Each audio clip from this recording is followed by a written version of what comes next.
বন্দে পুরুষোত্তম বন্দে পুরুষোত্তম পরম প্রেমময় দয়াল বিঘ্ন হরণকারী শ্রী শ্রী ঠাকুর অনুকূলচন্দ্র রাতুল চরণে আমার কোটি কোটি প্রণাম। ইষ্ট পরিবারের সকলের চরণেই প্রণাম জানাই। তো আমার মমতামণি মায়েদের এবং ইষ্টপ্রাণ দাদাদের রায়ান্দিত জয়গুরু।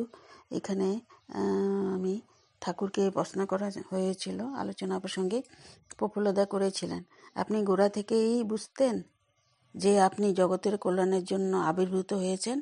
শ্রী ঠাকুর তখন বললেন, সেসব কি জানি। ছোট থেকে মানুষকে ভালোবাসতাম, কারো দুঃখ দেখতে পারতাম না। কাউকে দুর্দশাগ্রস্ত দেখলে মনে হতো আমি নিজেই ওই অবস্থায় পড়ে গেছি, এবং তার একটা বিহিত না করা পর্যন্ত স্থির থাকতে পারতাম না। বিদ্যে বুদ্ধি, টাকা পয়সা, লোকবল কোনো সম্বলই আমার ছিল না, কিন্তু একমাত্র ভালোবাসার সম্বলকে বুকে করে আমি দুঃসাহসিকের মতো চলেছি। কোনো কাজকেই অসম্ভব বলে মনে করিনি। মানুষের যাতে ভালো হয় তা না করে আমার উপায় ছিল না। সেখানে পারব কি না এমন্তর প্রশ্ন বা সন্দেহের অবকাশ আমার কোনোদিন ছিল না। আমারই সত্তার আত্মরক্ষার আকুতি যেন আমাকে হন্যে হয়ে ছুটিয়ে নিয়ে বেড়াচ্ছে সকলের আত্মরক্ষার জন্য। আমার এই অসহায় অবস্থা দেখে পরমপিতা বোধহয় দয়া করে সব কিছুর অন্তর্নিহিত সত্য বস্তুকে আমার চোখে আঙুল দিয়ে স্পষ্ট করে দেখিয়ে দিয়েছেন।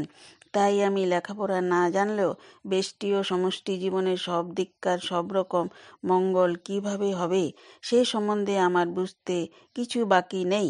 পরমপিতার দয়ায় আমি দান হিসাবেই আমি এটা বুঝতে পেরেছি। আমি সাহিত্য, বিজ্ঞান, শাস্ত্র, তত্ত্ব, ইতিহাস কিছুই জানি না, কিন্তু যা আমি নিজে চোখে দেখেছি সেই দর্শনে আমার বোধ যতটুকু ধরতে পারে তাতেই কিছু বাদ পড়েছে বলে মনে হয় না। আমি যা কিছু বলি ওর ভিত্তির উপরে দাঁড়িয়েই বলি, এবং তাই আমার বলার সম্বন্ধে আমার কোনো সংশয় নাই। কিন্তু আমার সবচাইতে কষ্ট হয় যখন দেখি তোমরা আমার কথা শুনেও সেভাবে খাটা দরকার তা খাটো না, একটা তাত্ত্বিক আমেজ নিয়ে স্বচ্ছন্দে দিন কাটিয়ে দাও।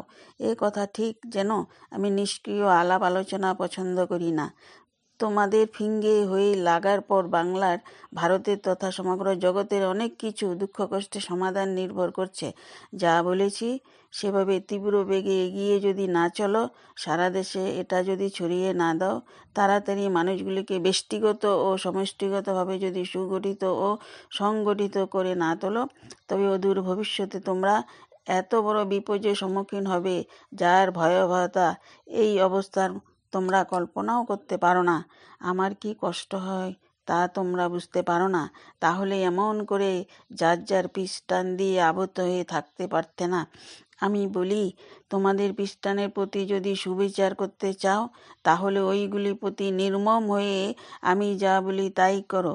ময়ি সর্বাণি কর্মাণি সংন্যাস্য ধ্যাত চেতসা নিরাশী নির্মম ভূতায় যুদ্ধস্য বিগত জড়। কথাগুলো বলতে বলতে আগ্রহ আতিশয্যে শ্রী ঠাকুরের চোখ মুখ জলজল করতে লাগলো। কণ্ঠস্বরে তড়িৎ মূর্ছনা সকলের অন্তরে এক তীব্র জ্বালা সৃষ্টি করে তুলল। তিনি আপন মনে কিছু সময় পদ্মাচরে দূর আকাশের দিক উদাস দৃষ্টিতে চেয়ে রইলেন। কারো মুখে কোনো একটি কথা নেই। হরিপদ্মা সাহা নিঃশব্দে তামাক সেজে দিলেন। শ্রী ঠাকুর হাতে নলটি নিয়ে মুখে দিয়ে টানতে লাগলেন। তিনি যে তামাক খাচ্ছেন তার জন্য তিনি নিজেই ঠিক পাচ্ছেন না। দৃষ্টি তখনও তার কোন সুদূরে কোন গভীরে দেশকাল পাত্রকে অতিক্রম করে অনন্তের মহাসাগরে চুপচাপ বসে আছেন, পূর্ব দক্ষিণস্য হয়ে। এমন সময় জানলা দিয়ে এক ফালি রোদ এসে পড়ল বিছনায় ও গায়ে। শীতের সকালে ওই রোদটুকে পরম আত্মীয়ের মতো মনে হতে লাগলো। শ্রী ঠাকুর নিজেই নিস্তব্ধতা ভঙ্গ করে ব্যথিত কণ্ঠে বললেন, সব জেনে শুনেও যে প্রতিকার করতে পারছি না, এর চাইতে দুঃখ আর কি আছে। তিনি যেন সর্বসাধারণের কি এক ভীষণ বিপদকে প্রত্যক্ষ করে আতঙ্কিত হয়ে উঠছেন। আলোচনা প্রসঙ্গ 6/12/1941 শনিবার। জয়গুরু। সবাই ভালো থাকেন, এবং এটা ভালো লাগছে বলে আপনাদের সাথে আমি শেয়ার করলাম। সর্বাঙ্গীন মঙ্গল দয়ালের চরণে নিবেদন জানাই আপনাদের জন্য।